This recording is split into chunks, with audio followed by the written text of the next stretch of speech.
gusto saludarles de nueva cuenta en Semana 21.2. En esta ocasión abordaremos un tema del que ya hemos venido platicando, pero una vez que ha pasado esta fecha tan importante, particularmente para las mujeres, pero en la que nos enfocamos toda la sociedad. Y es el 25 de noviembre, fecha en la que se conmemoró el Día Internacional de la Eliminación de la Violencia contra las Mujeres y las Niñas. Una fecha que nos llama a la reflexión. Hemos sido testigos también de las movilizaciones y de cómo miles de mujeres alrededor del mundo han alzado la voz para gritar ya basta, para exigir no más y también para pedir justicia por aquellas que hoy en día ya no están, que aquellas fueron calladas para que su voz no se escuchara en una fecha tan importante como esta. Gabriel Sosa Plata, qué gusto saludarte. Hola, Feli Carnaya, te saludo con muchísimo gusto y efectivamente es un tema que hay que poner a discusión todos los días, en todo momento. Hay diferentes tipos de violencia, como usted sabe, es no solo esta violencia máxima que es el feminicidio, sino que tenemos violencia en las calles, en los hogares, en el trabajo. Y una de estas violencias, que por cierto es un tema que trae este Congreso de la Ciudad de México, Feli, es esto que se le llama la violencia vicaria. Así es, que estaremos abordando este tema y otros más para visibilizar aún más de qué se trata la violencia, a quiénes afecta, cuáles son los tipos, qué características conlleva el que una mujer sea víctima de violencia. Para eso pondremos el tema sobre la mesa con la diputada Ana Francis López Baijén Patiño, quien es presidenta de la Comisión de Igualdad de Género en el Congreso de la Ciudad de México. Además, estaremos por supuesto enfocándonos en lo que ha ocurrido también alrededor de este tema. Así es como comienza Semana 21.2.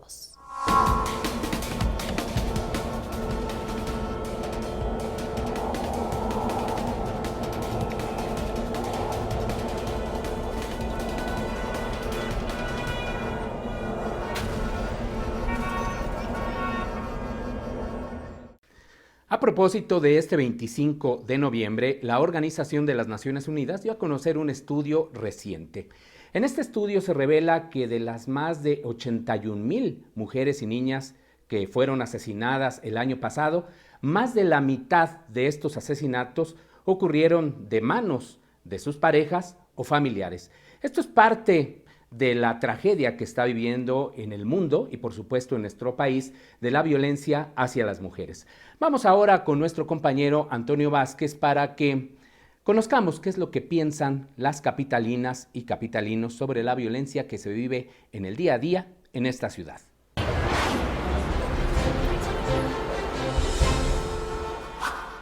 El Día Naranja es un recordatorio para prevenir la violencia en contra de las mujeres y las niñas, que es responsabilidad de todas y de todos, y que la verdad no tendría que ser un recordatorio. El respetar a las mujeres tendría que ser algo cotidiano. Y es que desde 2018 la ONU y sus países asociados lo conmemoran los días 25 de cada mes, buscando que la problemática se visibilice cada vez más y así concientizar a las personas. Pero, ¿la población es consciente? ¿Han dado resultados las políticas públicas o las leyes que existen para proteger a las mujeres?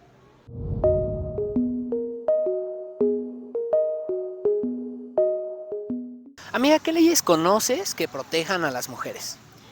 Conozco pocas de las leyes de las mujeres, pero trato de informarme seguido para conocer más. Entonces, sí. Bueno, está la ley Olimpia. También, ahorita olvidé el nombre, pero hay como un protocolo que se sigue, ¿no? Para juzgar con violencia de género. Conozco la ley Olimpia.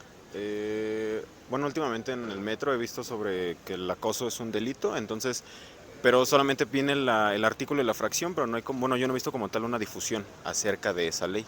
¿Qué leyes conoces que protejan a las mujeres? La ley Olimpia, creo que es la más conocida. Y creo que es la única ley que conozco hasta el momento bien, por así decirlo, porque otra ley a lo mejor hay, pero no la respetan. Más que nada conozco programas que ayudan a la violencia intrafamiliar, que es la Patrulla Violeta. Pues como tal, hasta ahorita solo existe una fuerte, que se puede decir que es la ley contra la violencia de las mujeres. Y de ahí en fuera, pues alguno que otro artículo que está destinado a cubrir esos delitos penales, básicamente.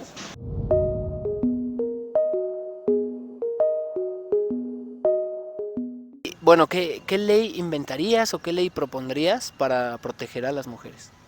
pues no sé si existan a través de las escuelas, yo pienso que más bien es la cultura en la educación. Para mí en lo personal es, si quieres erradicar algo, pues es en la educación. El salario equitativo, no sé si ya exista, pero existen varias cosas que creo que todavía faltan. No tengo una como en mente. Oye, ¿qué ley propondrías o qué ley inventarías igual para proteger a las mujeres? Dios, una ley donde no necesites pruebas para creerle a una mujer que fue violentada. Simplemente con el hecho de ver a la mujer, de oír su testimonio, realmente hacer algo o moverte, ¿no? Para proteger a las mujeres yo creo que se tendría que implementar una norma que exija que los hombres tengan por obligación defender a la mujer. El Día Naranja hace un llamado a activistas, a gobiernos y socios de las Naciones Unidas para movilizar a la población y hacer campañas en los medios de comunicación para prevenir y ponerle fin a la violencia en contra de mujeres y niñas. No solo una vez al año, el 25 de noviembre, sino todos los meses. Por ahora regresamos a semana 21.2.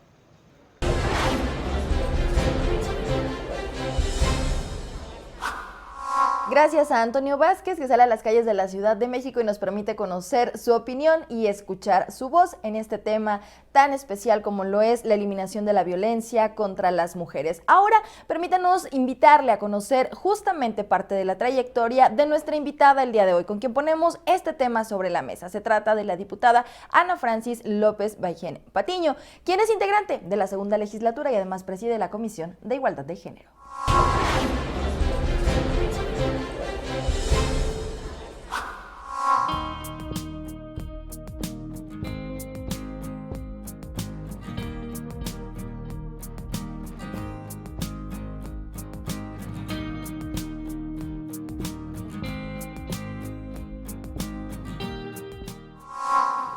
Gracias por seguir con nosotros en Semana 21.2. Ya tuvieron la oportunidad de ver la trayectoria de quien nos acompaña en esta ocasión para poner sobre la mesa un tema fundamental que no podemos dejar pasar, que incluso ya hemos venido analizando en otras de nuestras transmisiones. Se trata de la diputada Ana Francis López Baijén Patiño, quien es presidenta de la Comisión de Igualdad de Género en el Congreso de la Ciudad de México, a quien le agradecemos que esté con nosotros en Congreso TV. Ana Francis, muchas gracias. Hola, muchas gracias. Mi canal favorito. Por supuesto que sí. Bienvenida, muchas gracias. Hablemos de violencia contra las mujeres. Fíjate que hoy entendí una cosa, atendiendo el informe de la jefa de gobierno después de 3 años de haber decretado la alerta de género, que fue un gran acierto decretarla, porque eso implica, es como cuando te sientes medio acá y azotas, vas al doctor y dices, pues tiene la presión hasta el cielo, y resulta que tiene diabetes y su azúcar está en 350. Bueno, eso es la alerta de género, el azúcar en 350, pues, ¿no? Pero el azúcar ya va como en 250. Eso quiere decir que el camino y que la estrategia es correcto. ¿Ya tenemos el azúcar en su lugar? No, pues, ¿no? Pero la estrategia es correcta y eso es fundamental justamente para ver que el tratamiento está siendo el correcto y que lo que hay que hacer en todo caso es intensivar el tratamiento y agregarle cosas. Por eso es muy importante este día, porque nos permite hacer un alto, revisar las mediciones, involucrar, por supuesto, a más actores políticos y más actores de la sociedad. ¿Qué significa involucrar? Significa decir, por favor, indígnate conmigo, por favor, oféndete conmigo, por favor, lucha conmigo, por favor, deja de ser cómplice silencioso junto conmigo, ¿no? Por favor, alíate con esta causa, no solamente con el color naranja, sino con una práctica de vida no violenta hacia las mujeres. Sí, y uno de los temas que hemos abordado, diputada, en Semana 21.2, tiene que ver justo con las masculinidades, que de hecho formó parte de los posicionamientos que tuvimos a propósito de esta sesión solemne y de la manera en cómo pues hay que trabajar con los hombres en la Ciudad de México, en el país, en el mundo. Así es. Fíjate que tuve la oportunidad de dar una conferencia hacia personas de teatro en mi vida pasada, ¿no? Justamente para hablar de dramaturgia no sexista, ¿no? Entonces yo dije, ¿qué dramaturgia no sexista ni que las hilachas? Casi había puros hombres en esta conferencia, entonces les dije, les voy a dar un dispositivo increíble para que aprendan a hacer dramaturgia no sexista. Viene de China y es una tecnología de punta. Y lo que les di fue un espejito. Les dije, cada vez que tenga la mendiga tentación de escribir cómo nos matan, cómo nos violan, cómo nos asesinan y de exponer actrices desnudas en el escenario, donde estén desnudas hora y media para que nos demos cuenta de la crueldad y lo único que están haciendo es apología de la crueldad, pónganse un espejo enfrente. Y entonces hablen de qué sienten, de que tengamos 20 y tantos años con esta estrategia del metro de vagones separados, porque ustedes nos violentan.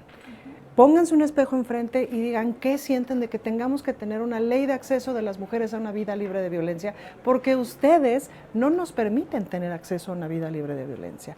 Pónganse un espejo y hablen de cómo paternan, de cómo sexúan, de cómo se comunican con las mujeres, de cómo se comunican entre ustedes y se tapan los delitos, y se pasan fotos, y se pasan porno violento, y hablan violentamente de nosotras, y le tapan el ojo al macho con un compadre que no está pasando pensión alimenticia, pero le prestan el recibo de honorarios, pero esconden que cobra por fuera. ¿Cómo? Pónganse un espejo. No necesitamos que hablen de nosotras. Lo que necesitamos es que íntimamente se miren al espejo, se revisen, porque ¿quién mata a las personas en el mundo? A las mujeres mayoritariamente nos matan hombres, pero a los hombres mayoritariamente los matan hombres. ¿Qué tenemos que revisar? La masculinidad. Entonces, este día también sirve muchísimo para eso, pues, ¿no? Como para invitar a los compañeros. Y ocurre un fenómeno muy curioso. Cuando los compañeros empiezan a revisarse y empiezan a cuestionarse cosas, etcétera, van accediendo a una vida mucho más feliz, sin tanta carga, sin tanto peso, sin tener que estar... Que la vida del gorila es muy cansada y lo vemos aquí todos los días, tienen que estar sosteniendo una masculinidad que es terrible y los estamos viendo en videos como salen borrachos en sesión de comisiones, borrachos informando en sus alcaldías, en sus cabildos, etcétera, porque sostener esa masculinidad nomás se puede sostener así, es mucha presión, ¿no? Y imagínate no tener que ser... ¿Sí? No se puede vivir una así. Una imagen perfecta de alguna manera que no existe. Pues justo no perfecta, una imagen absolutamente no frágil, absolutamente fuerte. Dime quién. No, nadie. Nadie. No hay forma de hacerlo y el tema es por supuesto importante, Gabriel, diputada, porque nos lo han venido hablando y lo hemos venido escuchando muchísimo, incluso aquí en el Congreso de la Ciudad, porque es importante hablar de nuevas masculinidades, no solo para los hombres, sino por ejemplo para aquellas mujeres que hoy tienen un varoncito pequeño en casa, ¿cómo educarlo en esta nueva etapa en la que se busca erradicar la violencia? Pues en principio no permitiendo que si hay un progenitor no se involucre. Porque las ausencias educan. Las mujeres no educamos a los hijos los educamos toda la sociedad en su conjunto. Y el patriarcado educa. Claro, culturalmente hablando, a nosotras nos toca más tiempo, más friega, más, ¿no? Pero eso no está bien. Tienen que educar todas las personas. Y en realidad a las criaturas las vienen educando un montón de adultos que van estando alrededor, de alguna o de otra manera. La pregunta es quién tiene apoyo y quién no, pues, ¿no? Y para las mujeres, claro, resulta una carga súper pesada. Los hombres que educan a sus criaturas, que están presentes en la crianza, en la lavada del diente, en la acostada del niño, en la tarea, etcétera, etcétera, van entendiendo lo que es el cuidado, van entendiendo lo que es la compasión, lo que es la empatía. Se educan en eso y se hacen mejores personas. Y sobre todo se educan, o sea, la democracia, que es una de las cosas que defendemos aquí hasta con las uñas, también puede entrar hacia el interior de las casas. Y eso significa decidir las pequeñas cosas entre toda la familia. Claro, a los adultos nos toca tomar las decisiones, pagar, etcétera, etcétera. Pero ¿qué pasa con las opiniones de las criaturas? ¿Qué pasa con el diálogo entre sexos en la casa? ¿Qué pasa con cómo vamos rompiendo los prejuicios? Bueno, ¿qué pasa con la colaboración familiar para el propio cuidado de la casa, la limpieza, el propio cuidado de las personas que necesitan cuidado? No hay manera de que una sociedad no mejore hasta que todas las personas entendamos que dentro de las cosas que vinimos a hacer este mundo es a cuidarnos los unos a las otras. Por eso ven que acá cuando nos quedamos de pronto hasta las 15 horas de la mañana, una de las cosas que decimos es que no están pensando en las mujeres, no están pensando en las mujeres que ya estamos pariendo chayotes para ver qué hacemos con nuestros hijos, no están pensando en las mujeres que trabajan aquí y que ya están pariendo chayotes porque no se pueden ir a su casa, porque ya no hay un camión, porque ya no hay un transporte y además donde están sus criaturas y las tienen que cuidar, etcétera, etcétera.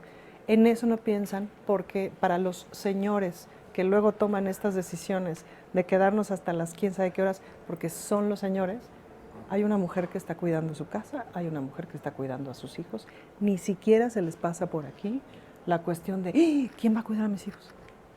No se tienen que enfrentar a ello. No se tienen que enfrentar a ello. Pues entonces, ¿qué quieres tú? ¿Un legislador o una legisladora que entienda lo que es el cuidado desde dentro o no? Pues sí, hay que practicar justo esos cuidados.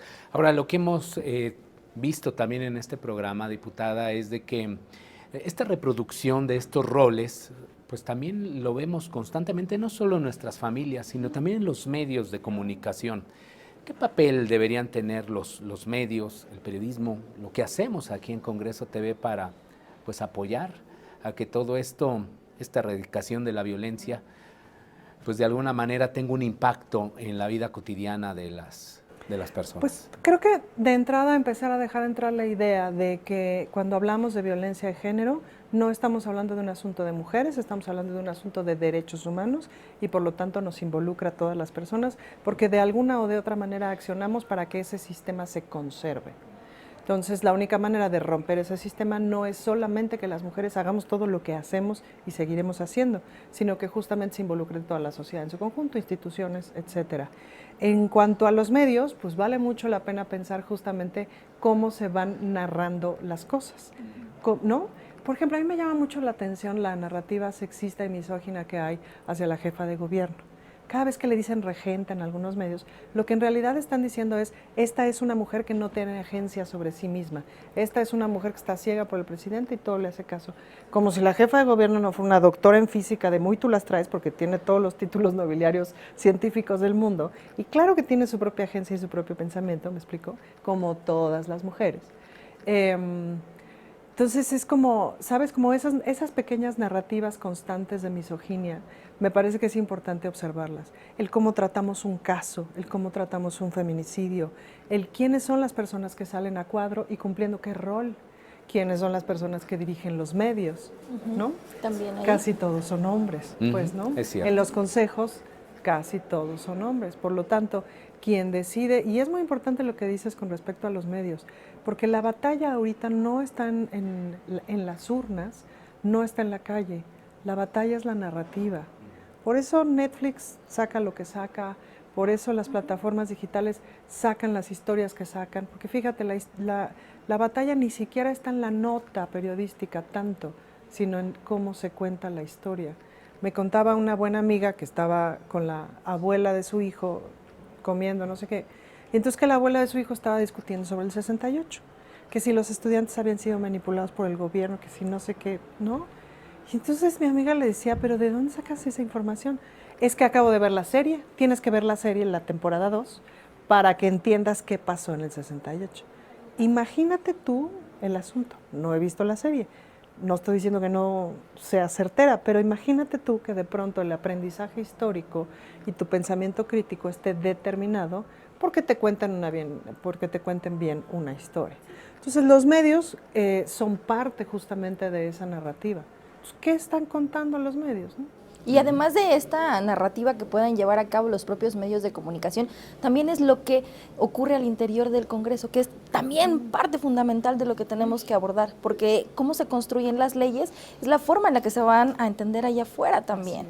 Hablemos de lo que hoy nos permite pues tratar de garantizarle a las mujeres una vida libre de violencia, Ana Francis. ¿Con qué contamos en la Ciudad de México? Bueno, contamos con esta ley madre, digamos, que es la Ley de Acceso de las Mujeres a una Vida Libre de Violencia, cuya uno de sus grandes aciertos es que tú dices Ley de Acceso de las Mujeres a una Vida Libre de Violencia, es decir, reconoces que las mujeres de entrada no tienen acceso a una vida libre de violencia. No tienen acceso a una vida libre de violencia en lo íntimo, ni en la calle, ni en el acceso a la justicia con las autoridades, etc. Entonces, en esa ley están nombradas un montón de violencias. Y claro, no necesariamente están todas nombradas. Cada tanto tiempo vamos descubriendo una nueva, pues, ¿no? Vamos encontrando la manera de nombrar las distintas violencias. Por ejemplo, ahora que ya se aprobó en comisiones y que esperamos que el martes se apruebe en el Pleno, la violencia vicaria, ¿no? Que es justamente esta violencia que se ejerce hacia las mujeres a través de sus hijos, violencia por interpósita persona, que es que agarro a los niños y los lastimo para lastimarte a ti, o los agarro de pretexto para lastimarte a ti. La violencia vicaria por fin va a ser nombrada dentro de la Ley de Acceso de las Mujeres a una Vida Libre de Violencia. Además, tenemos que hacer que esta ley de acceso esté perfectamente armonizada con el Código Penal. Es decir, que lo que dice acá tenga un castigo acá, pues, ¿no? En esa armonización hemos presentado varias reformas. De las últimas cosas dictaminadas en la comisión fue justamente el decir, esto de acá se refiere a lo de acá, para que no llegues al Ministerio Público y te digan, no. ¿Cómo lo, no? O sea, ahora sí que el poner el palito, el enlace de entre un concepto y el otro. Para violencia vicaria nos va a faltar justamente la modificación al Código Penal, que sería el paso siguiente, que esperemos hacerlo en el siguiente periodo legislativo. Contamos, por ejemplo, con un montón de reformas hechas y que están por venir en términos de paridad, porque la paridad no ocurre solita. A la hora que vimos, no me acuerdo qué medallas, creo que las del deporte, yo vi y dije, ay, 2 mujeres creo que fueron, ¿no? Sí, o sea, la mayoría fue muy eran hombres. dispar. Entonces fui con el presidente de la comisión, le dije, hermano, ¿qué pacho? ¿No? Me dijo, no, pues es que las inscripciones, diputadas, si estuvieran no sé qué. Le dije, ya sé, pero justo hay que hacer cosas para que eso no ocurra. Es decir, si ves que se inscribieron 6 mujeres y 325 hombres, pues una de dos, o amplías la convocatoria para ver, y lo promueves especialmente en grupos de mujeres deportistas, no sé qué, o mitad y mitad, premias a las 6 que se inscribieron y a 6 hombres, ¿me explico? Paridad, ámonos para adelante, ¿no? Sí, es uno de los retos fundamentales, la paridad en todos los terrenos, al menos aquí en este Congreso ya tenemos más mujeres que hombres, ¿no? Eso es, por supuesto, un gran avance. Diputada Feli, tenemos que hacer un corte, en realidad vamos con nuestro compañero Germán Martínez para pues, conocer qué ocurrió en esta semana aquí en este Congreso de la Ciudad de México.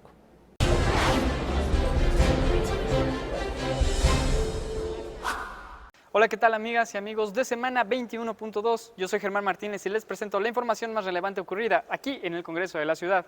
El secretario de Trabajo y Fomento al Empleo de la Ciudad de México, José Luis Rodríguez Díaz de León, se reunió con diputadas y diputados del Congreso capitalino a fin de presentar su informe de actividades en el marco del 4º informe de la jefa de gobierno Claudia Sheinbaum Pardo. Durante la mesa de trabajo, las y los legisladores, integrantes de la Comisión de Asuntos Laborales, Trabajo y Previsión Social, reconocieron la labor realizada por el secretario, quien informó sobre los avances en la recuperación del empleo en la capital, señalando que la Ciudad de México es el primer lugar en el país en la generación de nuevos empleos de acuerdo con datos del Instituto Mexicano del Seguro Social. También destacó los datos de programas como el seguro de desempleo, la generación de empleos verdes para realizar intervenciones de valor ambiental en distintas alcaldías de la capital, el beneficio a más de 6,000 personas con trabajos temporales, así como la capacitación a personas que se encuentran privadas de su libertad con el fin de impulsar su readaptación social y acceso a condiciones laborales dignas y de calidad. Díaz de León también destacó el apoyo a jóvenes y emprendedores, la capacitación y certificación laboral, la realización de ferias del empleo e incluso un programa de movilidad laboral, el trabajo con las cooperativas y la creación de los centros de conciliación laboral. Las y los integrantes de la comisión refrendaron su apoyo para trabajar en coordinación con la Secretaría y en colectivo a fin de generar mejores condiciones laborales para las y los capitalinos. Durante la comparecencia ante el Congreso de la Ciudad de México y la titular de la Secretaría de Gestión Integral de Riesgos y Protección Civil, Miriam Vilma Ursúa Venegas, las y los legisladores celebraron el trabajo y compromiso de la Secretaría con la ciudadanía y dialogaron respecto a temas como los incendios ocurridos en mercados públicos, así como las acciones que se implementan antes, durante y después de eventos realizados por el gobierno de la capital como festivales y conciertos. También las y los diputados realizaron diversos cuestionamientos en torno a socavones en la capital, la tala de árboles, los programas de prevención en los mercados públicos, la capacitación de los cuerpos de búsqueda de personas, así como las acciones que se pueden implementar desde la Secretaría para combatir el robo de coladeras en la capital y los avances en el Atlas de Riesgo de la Ciudad de México. La titular de la Secretaría del Medio Ambiente, Marina Robles García, se reunió en mesa de trabajo con las Comisiones Unidas de Preservación del Medio Ambiente, Cambio Climático y Protección Ecológica y Bienestar Animal del Congreso de la Ciudad de México para informar sobre los avances en la materia. Las y los integrantes de las comisiones cuestionaron a la titular sobre temas como las contingencias ambientales, la gran cantidad de vehículos que circulan en la capital y la contaminación que provocan, la escasez de agua que cada vez afecta a más familias, el estado en el que se encuentran los zoológicos, los resultados del impulso a la producción y comercio rural, cómo se ha incorporado la perspectiva de género dentro de los programas de desarrollo rural en la Ciudad de México, así como las acciones que se tienen previstas para seguir combatiendo el cambio climático. Las Comisiones Unidas hicieron un llamado a implementar acciones y programas contundentes contra el cambio climático con el fin de garantizar el derecho a un medio ambiente sano para todas y todos. Las Comisiones Unidas de Educación, de Ciencia, Tecnología e Innovación, de Deporte y de Juventud del Congreso de la Ciudad de México se reunieron en mesa de trabajo con la Secretaría de Educación, Ciencia, Tecnología e Innovación, Rosaura Ruiz Gutiérrez, para que expusiera su informe de actividades ante el Congreso de la ciudad. Gutiérrez refrendó el compromiso de la Secretaría por instrumentar políticas públicas con un enfoque de inclusión y equidad. Aseguró que la educación es el motor que transforma a la sociedad y resaltó el establecimiento de un nuevo modelo de atención a la educación inicial. Programas sociales como la beca Bienestar para Niñas y Niños, Mi Beca para Empezar, que beneficia a 1.250.000 niñas y niños, el programa de uniformes escolares, la inversión para el mejoramiento de los planteles educativos con el programa La Escuela es Nuestra, la atención al rezago educativo y fomento a la cultura y el deporte comunitario a través de los pilares, entre otras acciones. El director general del Sistema de Transporte Colectivo Metro, Guillermo Calderón Aguilera, compareció ante la Comisión de Movilidad Sustentable y Seguridad Vial del Congreso de la Ciudad de México, donde presentó las acciones que se han implementado para el mejoramiento del metro. Las y los diputados cuestionaron a funcionarios respecto a temas como el manejo del presupuesto, el mantenimiento de diversas líneas del metro, las acciones para garantizar la seguridad de las y los usuarios, el apoyo a trabajadores y trabajadoras del metro, el mantenimiento de la línea 12 y la fecha para que entre en función nuevamente, las acciones para evitar las grandes acumulaciones de gente en las estaciones y la cantidad de trenes en estado de abandono. Hasta aquí la primera parte de la información más relevante ocurrida en el Congreso de la Ciudad. Nos vemos en un momento. Gracias por seguir con nosotros en Semana 21.2. Y mire, lo que le vamos a mostrar a continuación es muy importante. El INEGI cada 5 años realiza una encuesta para medir la dinámica de las relaciones de pareja en nuestro país. Los resultados de 2021 arrojaron que del 47.3 millones de mujeres que hay en nuestro país con una relación de pareja, el 39.9% ha experimentado algún tipo de violencia. Esta encuesta nos permite conocer justo cómo es que se están viviendo las relaciones al interior de los hogares, si existe violencia psicológica, sexual, física, patrimonial o de cualquier otro tipo, y así poder crear las políticas públicas que permitan a las autoridades atender a las mujeres que son violentadas en nuestro país. Así es como Marina Estrada, a través del siguiente reportaje, nos platicará justo los detalles de lo que refleja la encuesta.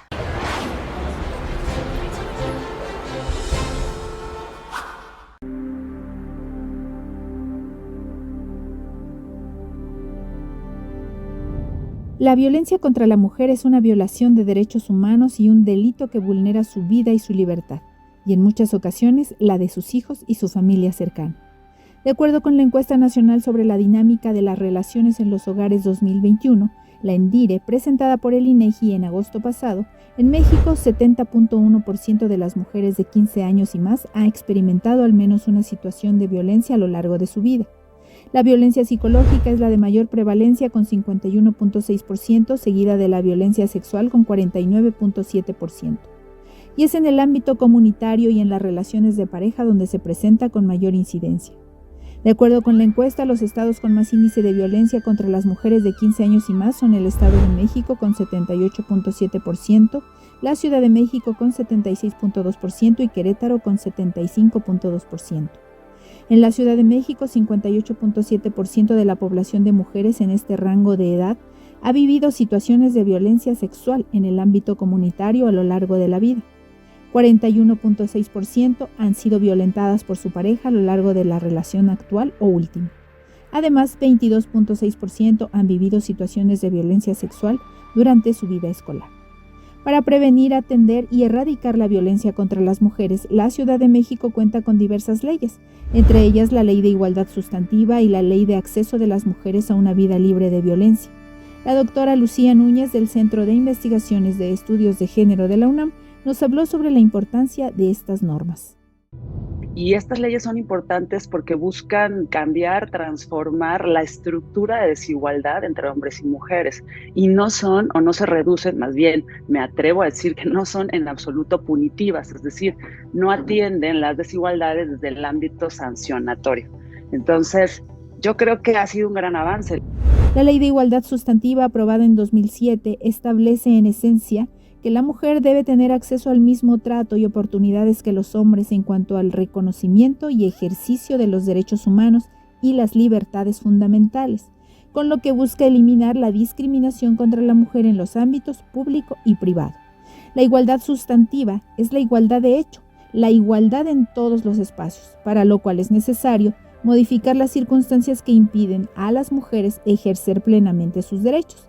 Por ejemplo, se impulsa el establecimiento de medidas para luchar contra los estereotipos, corregir la desventaja socioeconómica en términos de salarios, fortalecer el poder de acción y de participación de las mujeres en todos los espacios de poder e impulsar la participación de los hombres en las tareas del hogar y del cuidado de los hijos, hijas, adultos mayores, etc. También desde 2007 se cuenta con la Ley de Acceso de las Mujeres a una Vida Libre de Violencia, bajo los principios de respeto a la dignidad humana de las mujeres, libertad y autonomía, no discriminación, equidad de género, transversalidad de la perspectiva de género, seguridad jurídica, protección y seguridad, así como apoyo y desarrollo integral de la víctima. Ambas leyes han sido modificadas por iniciativa de legisladoras y legisladores de todos los grupos parlamentarios con el fin de ampliar y fortalecer sus alcances, para pasar de lo formal y de lo estrictamente jurídico a la aplicación en la vida cotidiana. Tienen como objetivo la transformación de las desigualdades, ¿no? Y como se dice, la equidad y lo que llamamos el reconocimiento, el goce, el ejercicio de los derechos humanos de las mujeres y las libertades fundamentales para la igualdad sustantiva. Es realmente que no se quede en lo formal, ¿no? En lo jurídico, sino que estas leyes puedan tener incidencia en la vida cotidiana, en las relaciones de las mujeres con los hombres.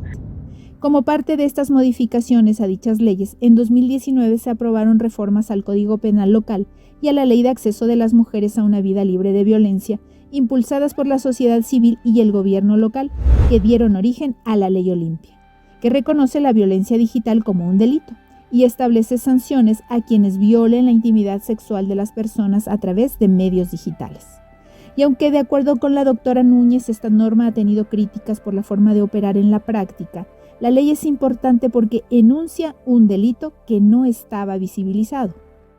Porque enuncia una conducta que antes no se veía como delito, ¿no? O no estaba positivada, digo yo, tipificada, y que ahora pues ya se ve como un delito. Decir que algo es un delito es decir que está mal, que está normal y que hay un repudio social, ¿no? Eso es lo importante como mensaje.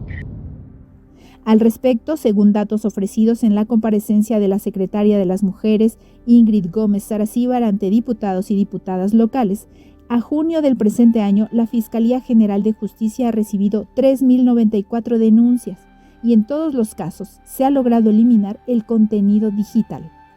Otra de las reformas a la Ley de Acceso de las Mujeres a una Vida Libre de Violencia se realizó en 2020, cuando la mandataria capitalina Claudia Sheinbaum propuso una iniciativa con el fin de que las mujeres violentadas y sus hijos pudieran permanecer en los hogares y que sea el agresor quien salga del domicilio, sin importar si es el propietario o arrendatario del inmueble, y además es quien debe seguir cumpliendo con las responsabilidades de la vivienda.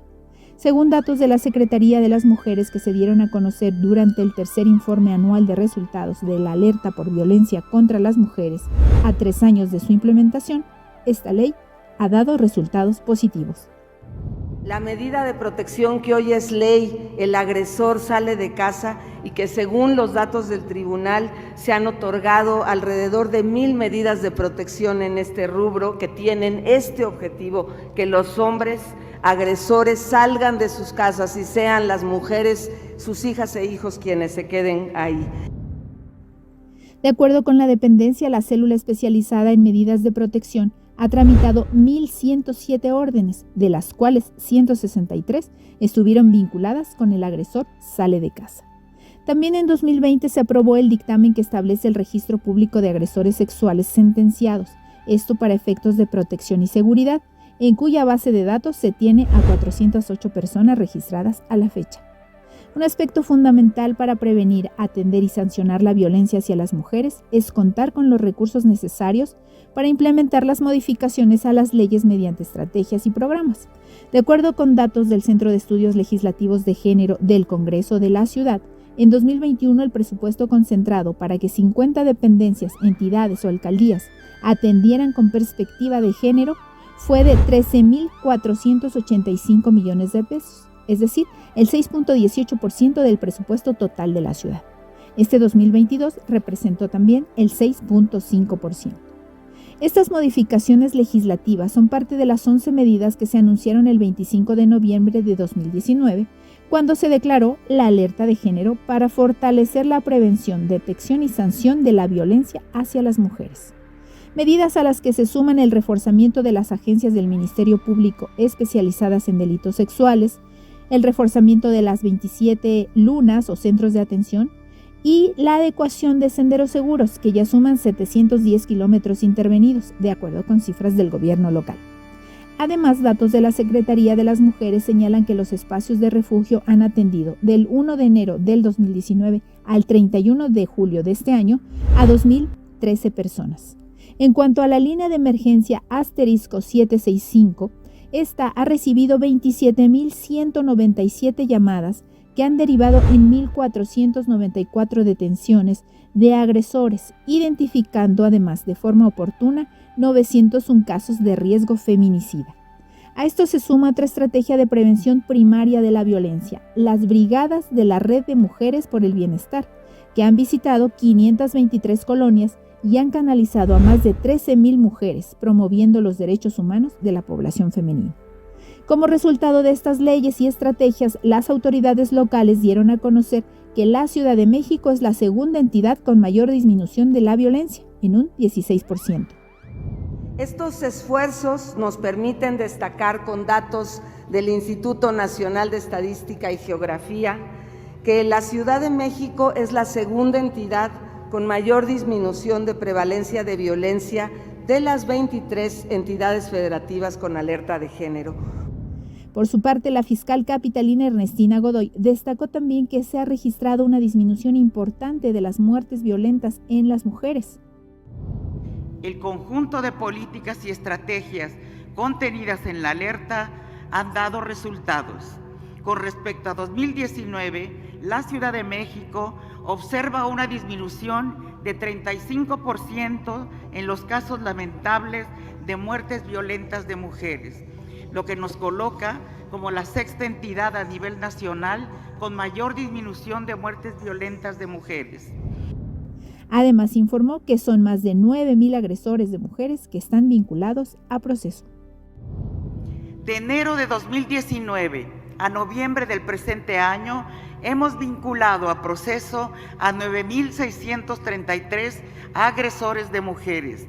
Esto incluye todos los casos de todo tipo de violencia de género que van desde acoso, abuso, violencia familiar hasta el feminicidio.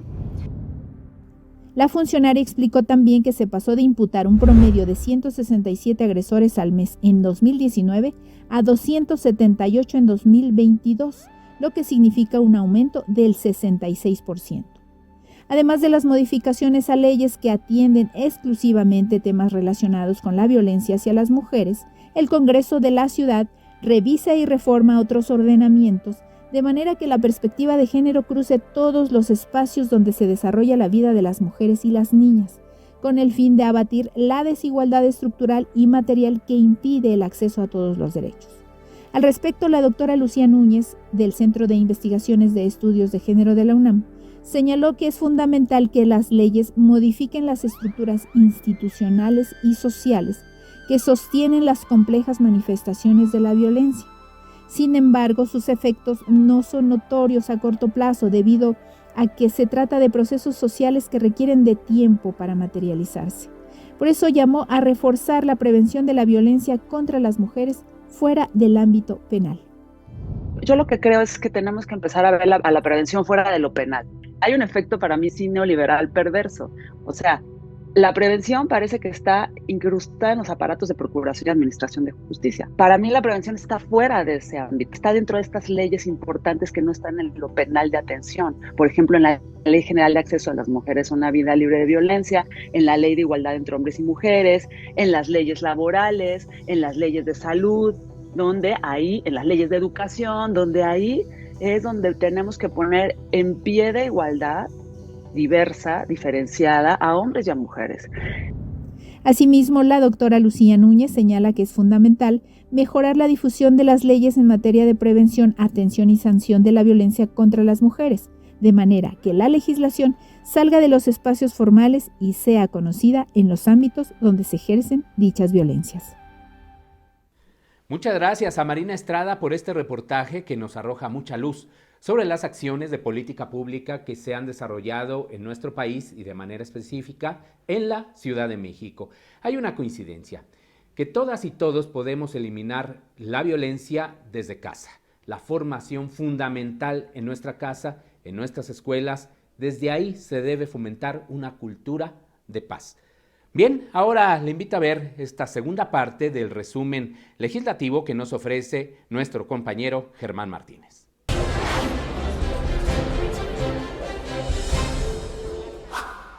Y continuamos con más información relevante ocurrida aquí en el Congreso de la Ciudad de México.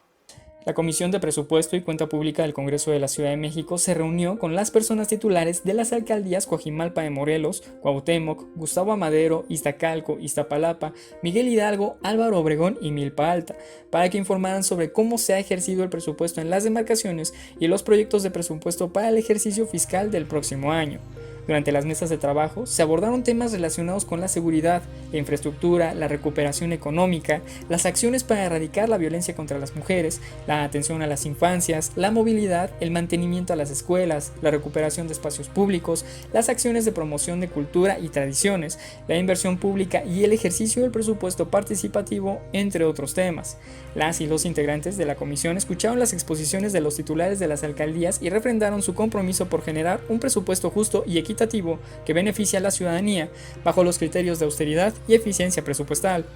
El Pleno del Congreso de la Ciudad de México aprobó el dictamen por el que se reforman diversas disposiciones de la Constitución Política de la Ciudad de México para elevar a rango constitucional la beca Bienestar para Niñas y Niños como un derecho para las niñas y niños inscritos en los planteles públicos de educación básica, así como integrar el programa La Escuela es Nuestra para dignificar las condiciones de los inmuebles escolares.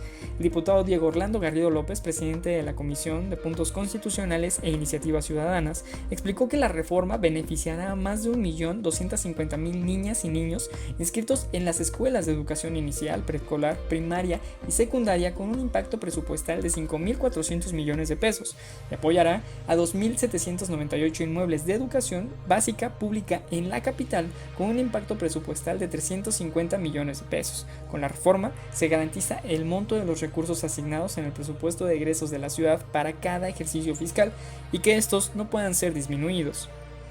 La Comisión de Igualdad de Género aprobó un dictamen para reformar la Ley de Acceso de las Mujeres a una Vida Libre de Violencia de la Ciudad de México en materia de violencia vicaria. La presidenta de la comisión, la diputada Ana Francis López Baigén, explicó que la reforma busca visibilizar la violencia vicaria en la ley como una violencia de género cometida en contra de las mujeres y apuntó que su reconocimiento permitirá a las autoridades involucradas familiarizarse con este tipo de violencia. Baigén explicó que la violencia vicaria es la acción u omisión de quien tenga o haya tenido una relación de matrimonio, concubinato, relación de hecho o de cualquier otro tipo que provoque la separación de la madre de sus hijas o hijos o personas vinculadas significativamente a ella a través de la retención, sustracción, ocultamiento, maltrato o amenaza, puesta en peligro o promoviendo mecanismos jurídicos que retrasen u obstaculicen la convivencia entre la madre y sus hijos, con el fin de manipular o controlar a la mujer, ocasionando un daño psicoemocional, físico, patrimonial o de cualquier otro tipo. La diputada Mónica Fernández César presentó una iniciativa de reformas a la Ley de Fomento Cultural Capitalina para incluir a los sonideros como actividad y expresión humana e inmaterial de la Ciudad de México. Al presentar la propuesta al Pleno del Congreso de la Ciudad, la legisladora explicó que los sonideros son animadores que programan música apoyados con equipos de audioluces y en ocasiones de video durante los bailes públicos callejeros. Fernández César dijo que la cultura es una expresión humana generadora de conocimiento y de identidad que trasciende a la permanencia de sistemas y grupos sociales, por lo que es necesario apoyarla y fomentarla para asentar identidad y tradiciones fincadas en el patrimonio material, inmaterial, plausible e intangible que genera nuestra sociedad. Al respecto, mencionó que la legislación actual no incluye específicamente a los sonideros como actividad propia del patrimonio cultural e inmaterial, aun y cuando es parte de la diversidad cultural que es símbolo de nuestra sociedad actual. Por ello, la iniciativa propone que los sonideros sean incluidos específicamente en la Ley de Fomento Cultural Capitalina y en consecuencia fomentar, apoyar y difundir estas actividades. La Comisión de Administración Pública Local realizó una reunión con José Antonio Peña Merino, titular de la Agencia Digital de Innovación Pública del Gobierno de la Ciudad de México, a fin de dialogar sobre el contenido de la iniciativa por el que se reforman diversas disposiciones de la Ley de Establecimientos Mercantiles de la Ciudad de México, presentada por la jefa de gobierno, la doctora Claudia Sheinbaum Pardo. Merino explicó que el objetivo principal de la iniciativa es generar una simplificación en los procesos de apertura de establecimientos mercantiles en la ciudad. Por su parte, Eduardo Clark, director general de Gobierno Digital, señaló que tras la pandemia y el cierre de negocios que provocó y con el fin de impulsar la reactivación económica, se busca agilizar los trámites y procedimientos para la apertura de negocios, sobre todo los de impacto vecinal. Norma Solano Rodríguez, directora general de Asuntos Jurídicos y Normatividad, aclaró que la reforma no busca cambiar las atribuciones de las alcaldías sobre este tema, sino generar una coordinación con el gobierno central para tener un mejor conocimiento sobre los establecimientos que hay en la capital. Hasta aquí la información más relevante ocurrida en el Congreso de la Ciudad de México. Yo soy Germán Martínez y nos vemos. Hasta la próxima. Continuamos en semana 21.2 y como le hemos informado en este programa, tenemos ya una alerta de género en esta ciudad y parte de esta alerta de género consiste en llevar a cabo diferentes actividades con el fin de erradicar esta violencia hacia las mujeres. ¿Cómo están viviendo las capitalinas, los capitalinos también esta alerta de género? ¿Qué es lo que se piensa sobre esta, incluso se le ha llamado pandemia de la violencia hacia las mujeres? Nuestro compañero Antonio Vázquez salió a las calles de la ciudad y esto es lo que recopiló.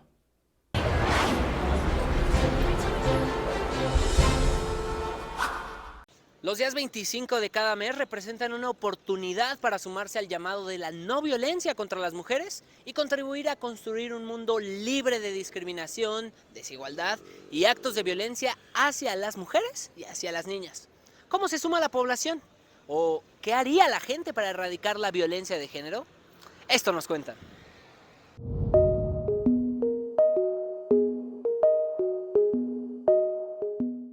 Oye, ¿qué harías para eliminar la violencia de género? Pues bueno, yo creo que ese es un trabajo en general de todos como sociedad, pero lo que yo haría yo creo que es iniciar con conductas que tenemos diario que incitan al llamado micromachismo. Pues no sé, tal vez un poco más de seguridad en las calles, más policías tal vez, pero pues otra vez tengo ahí un conflicto, ¿no? Por el hecho de que pues a veces se supone que los policías están como coludidos con o hay como ahí una corrupción, entonces de momento y como muy por encima se me ocurre más cuerpos policiales en la calle. Primero es la educación que se les da a los hombres, ¿no? Yo pienso, ¿cómo educas a un hijo para que no le pegue a una mujer o que no normalices estas actitudes que tienen hacia las mujeres, como es la violencia, ¿no? El hecho de pegarle así como de un juego, pues no es normal porque después va incrementando. Entonces, creo que obviamente siempre la educación se empieza en casa.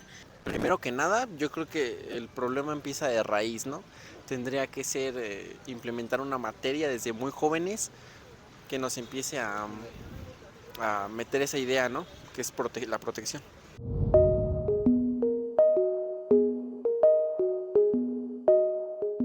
Yo en mi casa tengo una hija mujer, y ha sido la educación y la formación. El de que antes de pelear o de dar golpes, o sea que hay formas de quejarte. A mí ahorita, como turista que estoy viendo, me da coraje ver que las mujeres, por querer lograr un respeto, no estás dando un respeto porque dañan cosas, o los monumentos. Estás dañando algo que sale de tus bolsillos, de los impuestos. O sea, siento que hay otras formas de alzar la voz sin necesidad de dañar y maltratar, porque es un patrón, es un ciclo que estás enseñando. Oye, y ahorita que mencionabas de que éramos un país machista y todo esto, ¿qué crees que le haga falta a nuestro país para transitar a una cultura de más respeto para las mujeres? Bueno, yo creo que sería cambiar nuestra forma de pensar, pero como mis papás me han dicho, es muy difícil, porque nuestra forma de pensar es algo que ellos dicen que ya lo traemos en la sangre. Yo creo más bien que conforme vamos creciendo con nuestro entorno, te vas amoldeando pues a lo que te toca. Para transitar a esa cultura es la educación y pues los principios en la familia más que nada. Ay, es que le faltan muchas cosas. Como te digo, en el cierto aspecto, desde que llega una mujer y no le creen, o sea, ya es algo que se tiene que cambiar, que tienes que tú como gobierno, tú como fiscalía, tú como policía, tienes que hacer algo, o sea, tener en cuenta mucho eso. No sé, le hace falta muchas cosas. Pues así las voces, así la opinión de las y los capitalinos en el marco del Día Naranja. Interesante escuchar la opinión de la gente. Valoremos, respetemos y generemos conciencia con los que nos rodean acerca de este tema, la violencia en contra de las mujeres. De mi parte es todo, regresamos con ustedes a Semana 21.2.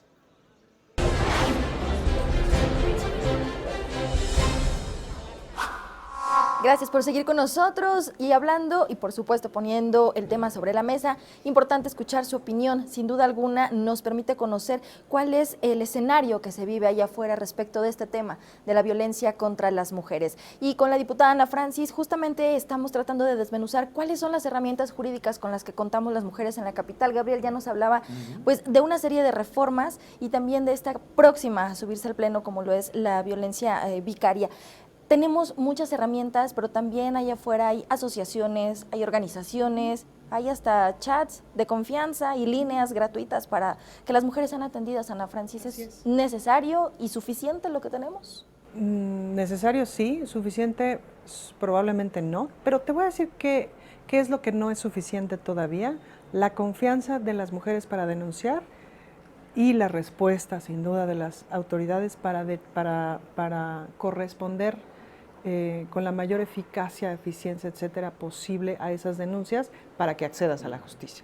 Creo que hay mucho avance, pero creo que las cosas se terminan de atorar, por ejemplo, en los juzgados, ¿no? A la hora que justamente los jueces van decidiendo qué se hace con tu caso.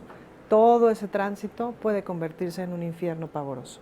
Me parece que hay muchos avances. Por un lado está asterisco 765, que es esta línea telefónica, que ha sido muy interesante. Desde que presido la Comisión de Igualdad de Género, pues obviamente me he echado la visita de las 7 instituciones en relación justo a la atención de la violencia. Es decir, antes de decirle a la banda, denuncia, a ver. ¿Dónde y cómo, no? Espérate, ¿dónde y cómo? Pero ¿y cómo me vas y denuncio? ¿No? Entonces, sí me eché como la visitada a los centros de atención, etcétera. Las lunas, por ejemplo, están haciendo un gran trabajo. Hay 27 en la ciudad, por lo menos hay una en cada alcaldía.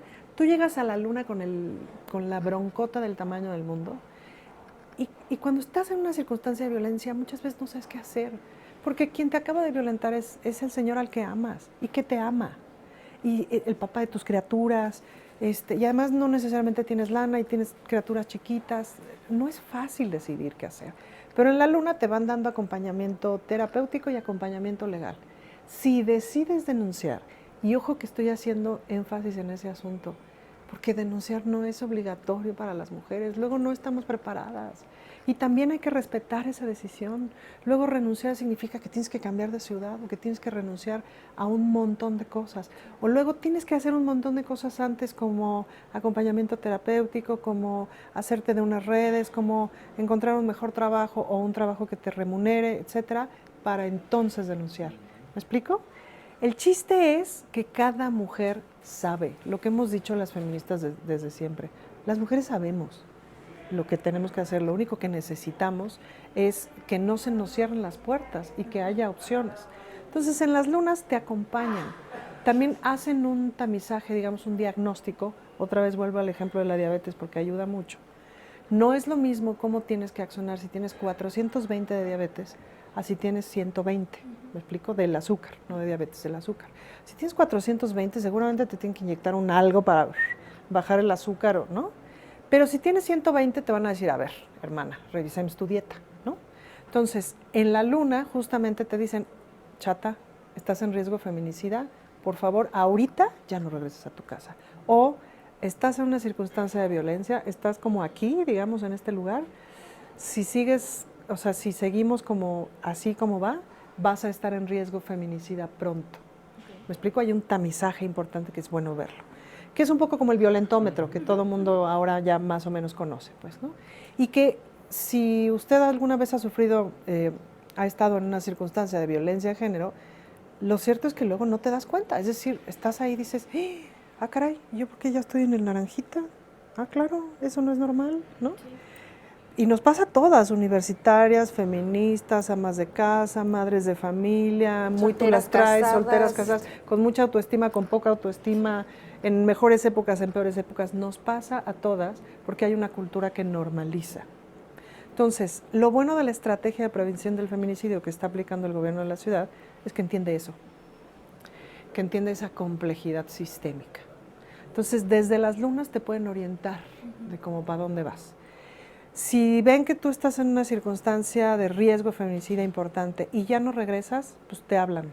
Y se hacen pasar hasta por la de las pizzas, ¿me explico? Para que, o te visitan, o etcétera. Te van dando seguimiento.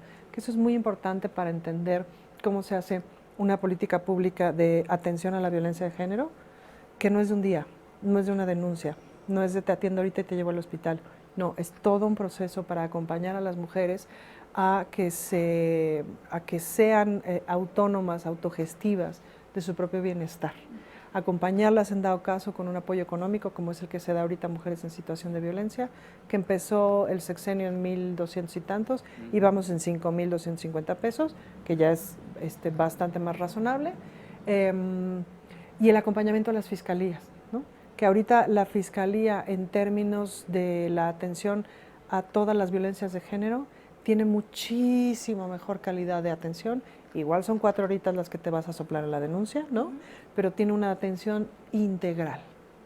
Donde de repente se hace el cuello de botella, pero que también ya están abriendo las puertas, es en el Tribunal de Justicia de la Ciudad de México, que también ya se están trepando como a la perspectiva de género de forma más importante, no solamente de ya tomé mi curso y tengo mi diploma, sino de forma más importante. Ponerlo en práctica. El curso y el diploma ayuda mucho, pero no es suficiente, Sí. ¿no? Entonces, sino de ponerlo en práctica.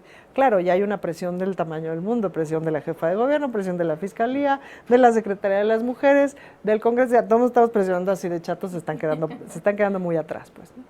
Y toda esta coordinación de esta estrategia, que también está acompañada por la Secretaría de las Mujeres, ¿no? Que la Secretaría de las Mujeres a lo que se tiene que dedicar es a que toda la política pública tenga perspectiva de género, básicamente, ¿no? Entonces, vigila y propone y organiza y tiene programas y estrategias, etcétera. La Secretaría tiene varias estrategias muy exitosas. Las abogadas de las mujeres que están en los ministerios públicos. Entonces, tú llegas y la persona que te está atendiendo en el Ministerio Público no te está entendiendo que sí es violencia lo que estás denunciando y que tu marido sí te violó, no es que haya tenido relaciones sexuales contigo, que es distinto, ¿no? Entonces, la abogada de las mujeres te ayuda a que tu denuncia esté puesta como Dios manda, ¿no? Está también el Consejo Ciudadano, por ejemplo, que también te puede ayudar incluso a llevar todo tu caso con abogado, abogada, de forma gratuita, y eso es muy importante. Está esta estrategia también de la Secretaría de las Mujeres, bueno, asterisco 765, que es esta atención, y está esta estrategia de las líderes territoriales que literal van puerta por puerta, y que así ha sido, sobre todo en pandemia, y es donde me parece que empezaron a hacerlo de forma más importante, en las colonias de mayor incidencia, porque tienes el mapa, ¿no? En las colonias de mayor incidencia de violencia de género, van las compañeras y literal tocan puerta por puerta, pues para ver cómo estás, para arrimarte un folletito de qué es violencia, para decir te puedes llamar acá, me puedes llamar a mí, te podemos acompañar a la luna, ¿me explico? La violencia no se ve, o la tenemos tan normalizada que pensamos que así es y punto, pero no está bien. La violencia familiar ha subido muchísimo. Ahí es donde tenemos, es decir, todas las violencias que ocurren de la puerta de la casa para adentro, ahí es en donde tenemos que reforzar. Por eso el asunto de la violencia vicaria es tan importante. Y reformas que tienen que venir son en relación a la violencia familiar, sí o sí. Reformas y, por supuesto, un trabajo más profundo, más integral, con fiscalías y con tribunal, ¿no? La policía también ya está teniendo un trabajo muy importante en policías especializadas en atención a la violencia de género. Y un ejemplo, hay una bronca en una casa y tú reportas, ¿no? Dices, mi vecino le está partiendo el hocico a mi vecina, por favor vengan. Entonces llegan los policías, tocan a la puerta. Si nadie les abre, no necesariamente pueden entrar, ¿no? Entonces se iban. Entonces, si aplicas la perspectiva de género, pues te quedas ahí un ratito, ¿me explicó? y a lo mejor vuelves a tocar después de un rato o pides que una vecina toque, qué sé yo, y a lo mejor sale el señor, ¿no? Y se asoma tantito y a lo mejor tú le puedes asomar y decirle a la señora, venga tantito, ¿la ayudó? Venga tantito, pues, ¿no? Y puedes lograr como, ¿me explico? Pero tienes que tener la perspectiva de género, ¿qué hace qué? En vez de pensar, bueno, pues también la señora mañana lo va a perdonar, ¿para qué me tomo la molestia? Lo mires justamente, decir, independientemente de si mañana lo va a perdonar o no, porque es más complejo que eso. Por lo mismo que les decía, a la hora de acudir a pedir ayuda, que no sabes si denunciar o no, no sabes si vas a regresar o no. En el momento tienes que atender a la mujer, ¿no? Y sacarla de esa situación de riesgo, para después lo que vaya a proceder en concordancia con las propias decisiones que tome la mujer. Lo pone muy explícito, paso por paso. Para que lo entendamos, porque luego parece que estamos hablando quién sabe qué. Y la ley, si no se entiende, ¿para qué sirve? Sí. Y esto que acaba de decir, diputada Feli, de las lunas, es, por ejemplo, un acercamiento, pues, importante, muy es importante. sencillo. Aparentemente, digo, porque hay que estar ahí, es ágil, ¿no? El procedimiento de atención. Y yo creo que aquí la invitación a quienes están viendo Congreso TV es de que cualquier hecho de violencia de esta naturaleza pueda acudir, por ejemplo, con plena confianza a las lunas. Ahora, hablaba usted, por ejemplo, de cuáles son algunos de los indicadores del feminicidio. Y, por ejemplo, en cuanto a la violencia vicaria, ¿cuáles son algunos? Porque a veces no se entiende también hasta qué grado o hasta qué nivel están las alertas. Por ejemplo, un paso previo a la violencia vicaria es la deuda de pensión alimenticia. O la mediocondición de la pensión alimenticia. Es decir, si cada mes te la armo de jamón y te digo, estás gastando mucho, no, es que estoy teniendo problemas, yo no sé si el próximo mes te pueda dar lo mismo. O ¿por qué están tan caras las clases de karate? Pues, ¿a poco va a ser karateca? O, oye, fíjate que, ¿me explico? Cada mes, con ese mendigo estrés, ¿no? Y entonces tienes que sonreír y decir, no, mira, lo que pasa es que no. ¿Por qué tienes que sonreír? ¿Me explico? Es decir, o sonríelo o no, ese no es el punto, sino que es un chantaje, es un chantaje, es un chantaje, es un chantaje. Luego, entre por moda o vete tú a saber si es primero de semestre de la carrera de Derecho, que parece que es así, para los bufetes de abogados resultó mucho más fácil para conseguir mejores condiciones de divorcio para los señores, amenazar a las señoras con quitarles la guardia y custodia de las criaturas.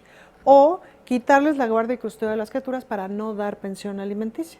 Total, las criaturas las cuida mi mamá o mi hermana o mi nueva novia. No es por un interés de crianza, pero dejas a una mamá sin sus hijos. O sea, y luego dices, bueno, pues está loca. Güey, hace 15 días le quitaste a sus hijos, yo estaría no loca lo que les sigue, ¿me explico?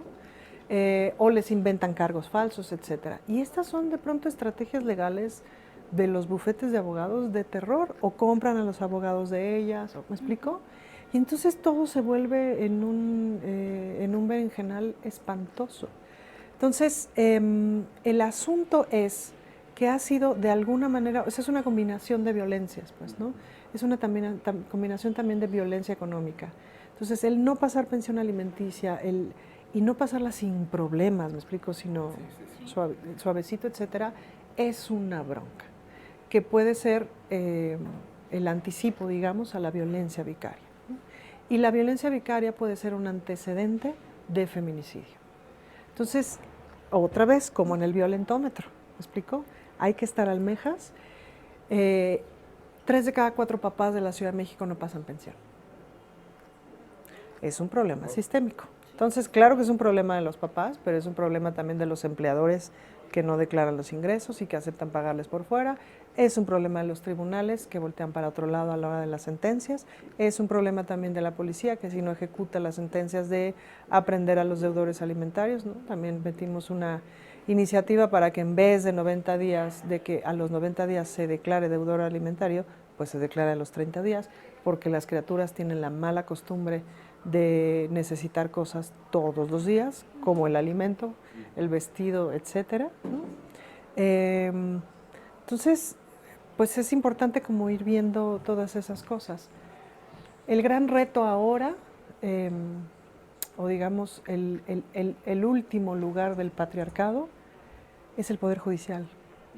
es albergarse detrás de la ley para cometer improperios y violencias de todos los tamaños. Es un fenómeno mundial que muchas feministas están analizando. El último reducto del patriarcado es el Poder Judicial, porque el poder político se está abriendo, pero el Poder Judicial... Hay retos importantes. Hay que tocarles más fuerte la puerta y no precisamente la de la entrada, sino la de la mente. Exacto. ¿No? Ana Francis, muchísimas gracias. Muchas gracias. Hay mucho todavía que conversar al respecto, Así Gabriel, es. en otra oportunidad, porque decimos, no solo es el 25 de noviembre. Es todo el año. Y quisiera nada más decirle a la gente que confíen en la Fiscalía de la Ciudad de México, denuncien, *765, denuncien si necesitan acompañamiento. Muchas de las diputadas del Congreso de la Ciudad de México las podemos acompañar. No es un camino sencillo, pero nunca había sido un tiempo más propicio para denunciar. Denuncien, no estamos solas y nos podemos acompañar. Por supuesto que sí. Muchísimas gracias, Ana Francis. Muchas gracias. Y ahí lo Gracias. tienen, por supuesto, para que si ustedes lo necesitan personalmente o sepan de alguien que requiera este tipo de información, hágaselo llegar. De verdad, podríamos estar generando la diferencia entre salvar una vida, salvar una mujer o incluso a una familia completa. Y ya que estamos hablando del trabajo de las y los diputados que integran la segunda legislatura del Congreso de la Ciudad de México, permítanos seguir ofreciéndole estos retratos. Ahora nos corresponde escuchar a la diputada Nancy Núñez Reséndiz.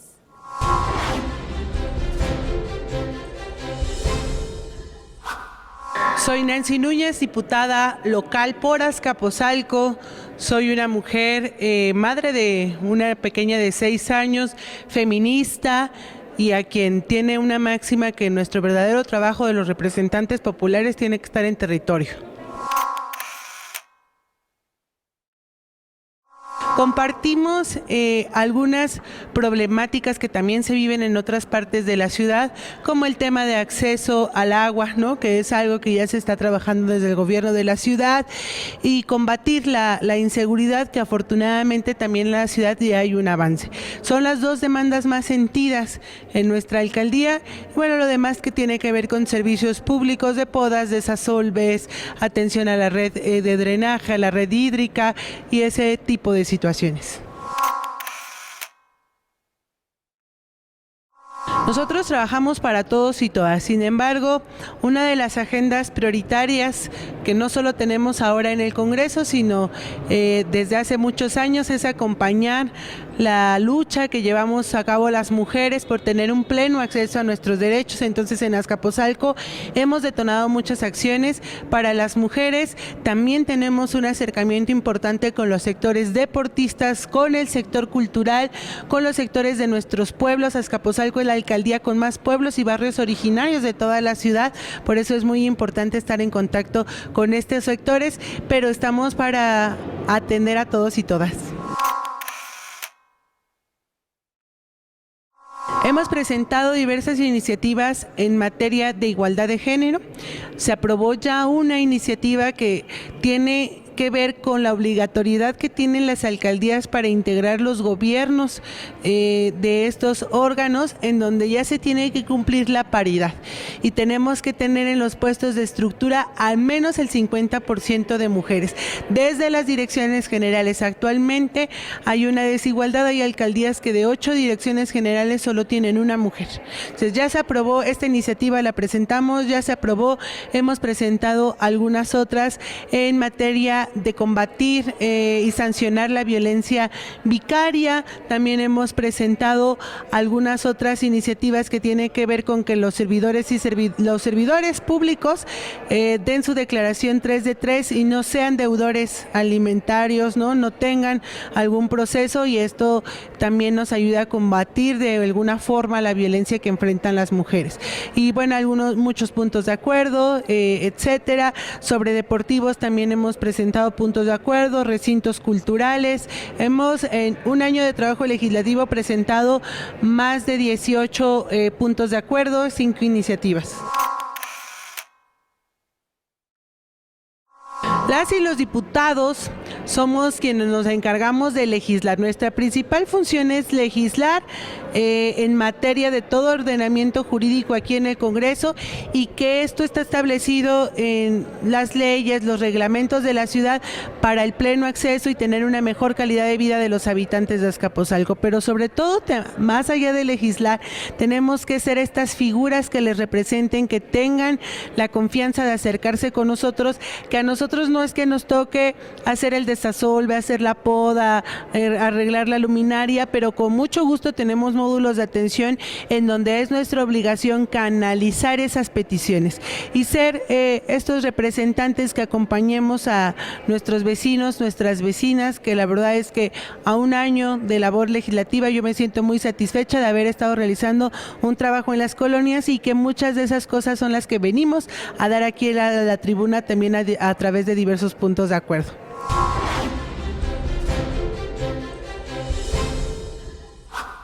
Estamos llegando ya al final de semana 21.2, después de haber escuchado su voz, recoger su opinión en las calles de esta gran Ciudad de México, además también de conocer lo que ha hecho el Congreso de la Ciudad de México a través de la Comisión de Igualdad de Género. El 25 de noviembre no solo es la fecha que nos llama a la reflexión, sino también a la acción, con estos 16 días de activismo que comienzan el 25 y concluyen el próximo 10 de diciembre, en el que tenemos la oportunidad de visibilizar todo lo que se está viviendo allá afuera, también de extender una mano para hacer ese apoyo a una mujer que esté sufriendo algún tipo de violencia. Y Gabriel, sin duda alguna, pues no es una fecha que se conmemora solo este año, sino como lo vemos en cada mes, ¿no? El día 25, ya conocido el Día Naranja. Exactamente, y hay que decirle a nuestra audiencia que efectivamente el gobierno mexicano y en general las instituciones internacionales han hecho muchísimas actividades, han reforzado sus políticas públicas para eliminar la violencia hacia las mujeres, pero nos falta todavía muchísimo por hacer. Las estadísticas que vemos todos los días de agresiones, feminicidios, siguen siendo alarmantes. Es una situación preocupante y esto nos debe llevar, Feli, a que tengamos pues no solamente estos 16 días de activismo o que estemos cada día 25 hablando sobre el tema, sino que sea algo permanente. Decíamos 24/7, yo creo que eso es lo que debemos asumir todas y todos para eliminar definitivamente la violencia hacia las mujeres. Nos falta mucho, pero yo creo que estamos en posibilidades de construir mejores escenarios en este terreno. Vamos avanzando, es trabajo de toda la sociedad, aquí no nos corresponde solo a nosotras o a los hombres, sino también muy de la mano con las instituciones. Y recuerda que en el caso de la Ciudad de México cuenta con una red de apoyo a su disposición, como la línea gratuita, el asterisco 765, también están las lunas, las abogadas de las mujeres, además del Consejo Ciudadano para la Seguridad y Justicia. Ahí usted encontrará el apoyo que necesita y ojalá que todas aquellas mujeres que han tenido la oportunidad de vernos, si están viviendo violencia, puedan alzar la voz y si así lo deciden, también denunciarlo. Gabriel, gracias como siempre por esta compañía. Al contrario, Feli Carnaya, un honor acompañarte. La participación de las mujeres en los medios de comunicación es indispensable y debe ser cada vez mayor. Ahí también tenemos una deuda, por eso, Feli Carnaya, te felicito por esta labor que has hecho en Congreso TV. Y seguir alzando la voz por todas ustedes allá afuera. Así concluimos nuestra emisión de hoy. Desearle un excelente fin de semana. Tiene una cita con nosotros el próximo sábado. Yo soy Feli Carnaya y recuerde que nos seguimos en esta señal.